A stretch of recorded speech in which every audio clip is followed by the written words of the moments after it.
Maybe the biggest fight in the history of the light heavyweight division, and if not the biggest, then definitely the second biggest, only behind Jon Jones and DC2. The three main reasons being the fact that this is two champions. Jamal is an ex-champion and Alex currently, so that raises the stakes. Plus, obviously, it's the main event of UFC 300, and as we've seen in the last couple years, Alex has turned into a massive name and a fighter that actually draws pay-per-views. So I'm going to get right into it with my first point being that it's quite key to point out that Alex Periera is by far the fitter fighter. Fitter meaning that he is more active, meaning no ring rust, and he is coming off of a healthy camp, meaning no injuries, no nothing. Compare that to Jamal Hill, who is coming off of a very long layoff. Jamal would be fighting after a 15-month layoff from his last fight due to a pretty bad Achilles injury, which for those who don't know is a horrific injury for most athletes to come back from.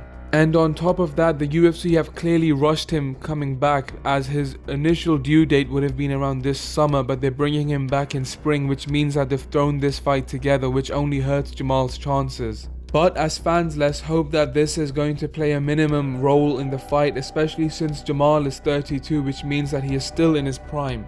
Now, as for the matchup, we both know that both are likely to strike. Jamal Hill obviously has the better grappling and Alex is extremely inexperienced, but it seems like, at least to me personally, that based on the way Jamal Hill has been talking, he is genuinely coming to kickbox. So as we break that down, I must mention that both are extremely hittable, and this has been a major point going into the fight, but after watching both of their fights multiple times, I can confirm that, at least in my opinion, Jamal is more hittable. The reason for this is the fact that even though Alex gets hit, he is very good at being able to use his length and his eyes to pick up the shot early, and he does a good job of creating distance. And even though he always moves back in a straight line, which is extremely dangerous, especially when it comes to head kicks, he is able to take the hit off of a lot of shots. This is a massive deal at this weight division, as it is the difference between getting KO'd out cold and just being able to survive long enough to land your own shots. And in the last fight, even though he was getting hit by Jiri the whole fight, he was never really getting hit hard enough where it would actually change him.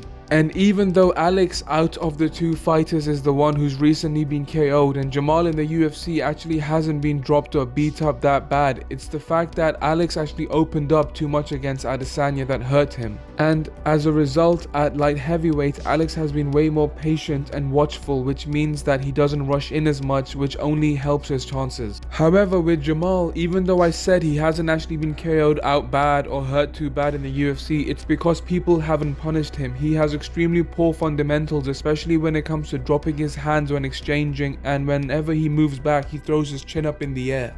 These are things that the likes of Thiago Santos and Johnny Walker and Glover will let you get away with, but Alex Periera is by far the best striker he has ever faced, and in my opinion, he might be in for a shock in terms of how easily he will be hit. And the issue for Jamal is that even though he's a very talented boxer and a very good athlete, he's very good in the clinch. His issue is that he will initially get hit a bit easily compared to Alex, because Alex is the more explosive fighter, and if Jamal starts moving backwards with his chin not tucked, he will guaranteed get KO'd.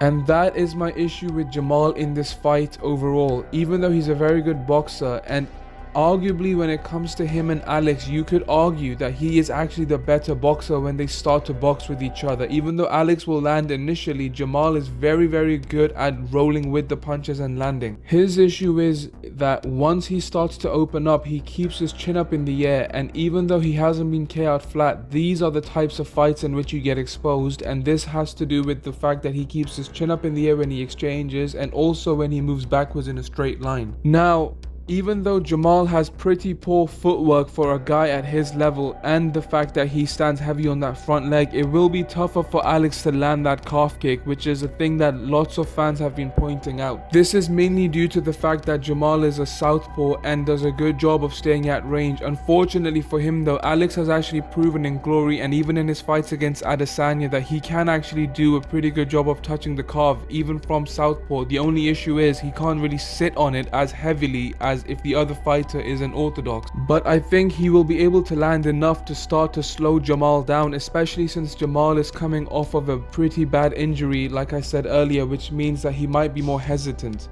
And also, because of the fact that Jamal is a southpaw and Alex is generally unorthodox, it means that the 1-2 for Jamal will actually have to travel a longer way, which means that unless he is able to position himself perfectly, which will still be tough, he will actually have a hard time landing a big 1-2. So all in all, my takeaway is the fact that Jamal Hill should be looking to wrestle and he should be looking to mix it up in this, even though that's not his game. But based on the way he has been talking, he is clearly coming to strike, and I think that is actually a major flaw in his game. And it makes predicting this fight slightly easier, because even though, like I've said a million times now, Jamal is a very good boxer, he's a good athlete, he has pretty good kicks, at the end of the day, when he opens up, I just think Alex will catch him in, and unless he mixes it up, which I don't think he will get caught. So my final prediction is Alex Periera via KO inside 2 rounds. I think it will be a close fight as long as it lasts, and then all of a sudden Jamal will open up, Alex will punish him and will put him out.